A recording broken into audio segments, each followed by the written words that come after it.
Hi, Alexei here. I was always curious about what's inside a AA battery, so I tried to look inside one of those batteries myself. Now, don't try to replicate what I'm doing at home.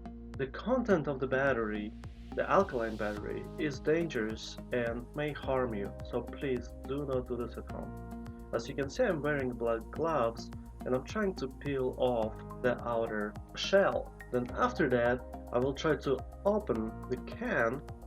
Once the lip that retains the anode inside the battery is out of the way, we can pull out the anode of the battery. So as you can see, the anode is essentially a pin, and what remains inside is manganese dioxide shell, and in between there is a paper-like material containing zinc oxide and alkaline solution.